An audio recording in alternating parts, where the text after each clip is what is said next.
Hi friends, welcome to my channel. ಎಲ್ಲರೂ ಹೇಗಿದ್ದೀರಾ friends? ನಾನು ನಾಜಿಯಾ. ಇವತ್ತು ನಾನೊಂದು ಪಲ್ಯ ರೆಸಿಪಿನ ಮಾಡ್ತಾಯಿದ್ದೀನಿ. ಈ ಪಲ್ಯ ಬಂದು ಅಲಸಂದೆ ಪಲ್ಯ. ಇದು ತುಂಬಾ ಚೆನ್ನಾಗಿರುವಂಥ ಒಂದು ರೆಸಿಪಿ. ಓಕೆ ಫ್ರೆಂಡ್ಸ್, ಇವತ್ತು ನೀವು ಈ ವಿಡಿಯೋನ ಫಸ್ಟ್ ಟೈಮ್ ನೋಡ್ತಾ ಇದ್ದೀರಾ ಅಂದರೆ ಪ್ಲೀಸ್ ಸಬ್ಸ್ಕ್ರೈಬ್ ಮಾಡಿ. ಅದರ ಪಕ್ಕದಲ್ಲಿರುವಂಥ ಬೆಲ್ಲೈಕನ್ನ ಒತ್ತಿ, ಹಾಗೆ ಅದರಲ್ಲಿ ಆಲ್ ಆಪ್ಷನ್ನ ನೀವು ಒತ್ತಿ. ನಾನು ಹೊಸ ವೀಡಿಯೋಸ್ ಅಪ್ಲೋಡ್ ಮಾಡಿದಾಗ ನಿಮ್ಮ ಮೊಬೈಲಿಗೆ ಫಸ್ಟ್ ನೋಟಿಫಿಕೇಷನ್ ಬರುತ್ತೆ. ಓಕೆ ಫ್ರೆಂಡ್ಸ್, ನೋಡೋಣ ಬನ್ನಿ ಇವತ್ತಿನ ರೆಸಿಪಿ ಪಲ್ಯ ಮಾಡೋದು ಹೆಂಗೆ ಅಂತ. ಇವಾಗ ನಾನು ಇದು ಅಲಸಂದೆ ತಗೊಂಡಿದ್ದೀನಿ, ಅಂದರೆ ಇಂಗ್ಲೀಷಲ್ಲಿ ಇದಕ್ಕೆ ಲಾಂಗ್ ಬೀನ್ಸ್ ಅಂತ ಹೇಳ್ತೀವಿ. ತುಂಬಾ ಟೇಸ್ಟಿ ಇದು. ಇವಾಗ ಇದರ 2 ಸೈಡು ಕಟ್ ಮಾಡ್ಕೋಬೇಕು. ಕಟ್ ಮಾಡಿಕೊಂಡು ಇದರ ಒಂದು ಅರ್ಧ ಇಂಚಷ್ಟು ಉದ್ದಕ್ಕೆ ಇದನ್ನು ಕಟ್ ಮಾಡ್ಕೋಬೇಕು. ನೋಡಿ ಈ ಥರ, ಅಂದರೆ ಫುಲ್ ಸಣ್ಣಕ್ಕೆ ಕಟ್ ಮಾಡ್ಕೋಬಾರ್ದು, ಒಂದು ಸ್ವಲ್ಪ ಉದ್ದುದ್ದಕ್ಕೆ ಇರಬೇಕು ಇದು. ಆವಾಗ ಟೇಸ್ಟಿಯಾಗಿ ಬರುತ್ತೆ ಪಲ್ಯ. ನೋಡಿ ಇವಾಗ ನಾನು ಕಟ್ ಮಾಡ್ಕೊಂಡಿದ್ದೀನಿ ದೊಡ್ಡ ದೊಡ್ಡ ಪೀಸ್ಗಳಾಗಿ, ಜಾಸ್ತಿ ದೊಡ್ಡದಲ್ಲ, ಅರ್ಧ ಇಂಚಷ್ಟು ತಗೋಬೇಕು ಇದನ್ನು ಪೀಸಸ್ನ. ಇವಾಗ ಎಲ್ಲನ ನಾನು ಕಟ್ ಮಾಡ್ಕೊಂಡಿದ್ದೀನಿ. ಒಂದು ಕಟ್ಟು ತಗೊಂಡಿದ್ದೆ, ಅದನ್ನೆಲ್ಲನ ಕಟ್ ಮಾಡಿಕೊಂಡು ಒಂದು ಬೌಲಲ್ಲಿ ಇಟ್ಕೊಂಡಿದ್ದೀನಿ.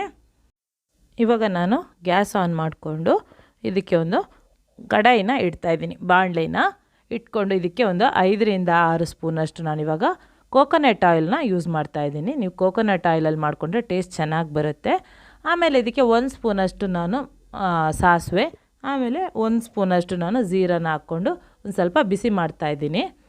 ಬಿಸಿ ಆದ ನಂತರ ಇದಕ್ಕೆ ಜಜ್ಜಿರುವಂತಹ ಒಂದು 7ರಿಂದ 8 ಬೆಳ್ಳುಳ್ಳಿನ ಹಾಕ್ಕೊಂಡು ಚೆನ್ನಾಗಿ ಫ್ರೈ ಮಾಡ್ಕೋಬೇಕು. ಅದೇ ಆಯಿಲಲ್ಲಿ ಚೆನ್ನಾಗಿ ಇವಾಗ ಫ್ರೈ ಆಗ್ತಾ ಬಂತು. ಫ್ರೈ ಆದ ನಂತರ ಇದಕ್ಕೆ 1 ಹಿಡಿಯಷ್ಟು ನಾನು ಸ್ವಲ್ಪ ಕರಿ ಲೀವ್ಸ್ನ ಹಾಕ್ತಾಯಿದ್ದೀನಿ. ಆಮೇಲೆ ಒಂದು ಅರ್ಧ ಸ್ಪೂನಷ್ಟು ಹಿಂಗನ್ನ ಹಾಕ್ಕೊಂಡು ಒಂದು ಸ್ವಲ್ಪ ಒಗ್ಗರಣೆ ರೆಡಿ ಮಾಡ್ಕೋಬೇಕು. ಇದೊಂದು ಸ್ವಲ್ಪ ಫ್ರೈ ಆದ ನಂತರ, ಅಂದರೆ ಒಂದು 30 ಸೆಕೆಂಡಷ್ಟು ಇದನ್ನು ಫ್ರೈ ಮಾಡ್ಕೋಬೇಕು. ಇದು ಫ್ರೈ ಆದ ನಂತರ ಇವಾಗ ಇದಕ್ಕೆ ನಾನು ಒಂದು 2 ಆನಿಯನ್ನ ಹಾಕ್ಕೊಂಡು ಇದರಲ್ಲಿ ಆಯಿಲಲ್ಲಿ ಫ್ರೈ ಮಾಡ್ಕೋಬೇಕು. ಒಂದು ಸ್ವಲ್ಪ ಕಲರ್ ಚೇಂಜ್ ಆಗಿ ಸ್ಮೂತ್ ಆಗುವವರೆಗೂ ಇದನ್ನು ಚೆನ್ನಾಗಿ ಫ್ರೈ ಮಾಡ್ಕೊಳ್ಳಿ ಆನಿಯನ್ನ. ನೋಡಿ ಇವಾಗ ಚೆನ್ನಾಗಿ ಈ ಥರ ಫ್ರೈ ಮಾಡ್ಕೋಬೇಕು. ನೋಡಿ ಇವಾಗ ಲೈಟಾಗಿ ಕಲರ್ ಚೇಂಜ್ ಆಗ್ತಾ ಬಂತು.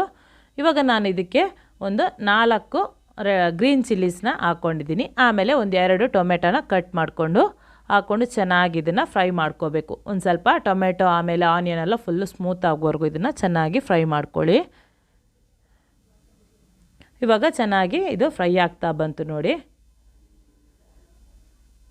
ಇವಾಗ ಚೆನ್ನಾಗಿ ಫ್ರೈ ಆದ ನಂತರ ಇದಕ್ಕೆ ನಾನು ಆವಾಗಲೇ ಕಟ್ ಮಾಡಿರುವಂಥ ಅಲಸಂದೆ ಇದೆಯಲ್ವ, ಅದನ್ನು ಹಾಕ್ತಾಯಿದ್ದೀನಿ. ಅಲಸಂದೆನ ಇದನ್ನು ಕ್ಲೀನಾಗಿ ವಾಶ್ ಮಾಡಿಕೊಂಡು ಹಾಕ್ಕೊಂಡಿದ್ದೀನಿ.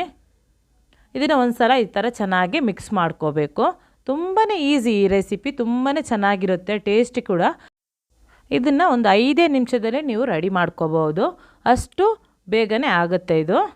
ಆಮೇಲೆ ಇದಕ್ಕೆ ಒಂದು ಅರ್ಧ ಗ್ಲಾಸಷ್ಟು ನಾನು ನೀರನ್ನ ಹಾಕ್ತಾಯಿದ್ದೀನಿ. ಜಾಸ್ತಿ ಹಾಕ್ಕೋಬೇಡಿ, ಅರ್ಧ ಗ್ಲಾಸ್ ಹಾಕ್ಕೊಂಡ್ರೆ ಕರೆಕ್ಟ್ ಆಗುತ್ತೆ ಇದು ಬೇಯೋಕ್ಕೆ ಅಲಸಂದೆ. ಇವಾಗ ರುಚಿಗೆ ತಕ್ಕಷ್ಟು ನಾನು ಉಪ್ಪನ್ನ ಹಾಕ್ಕೋತಾ ಇದ್ದೀನಿ.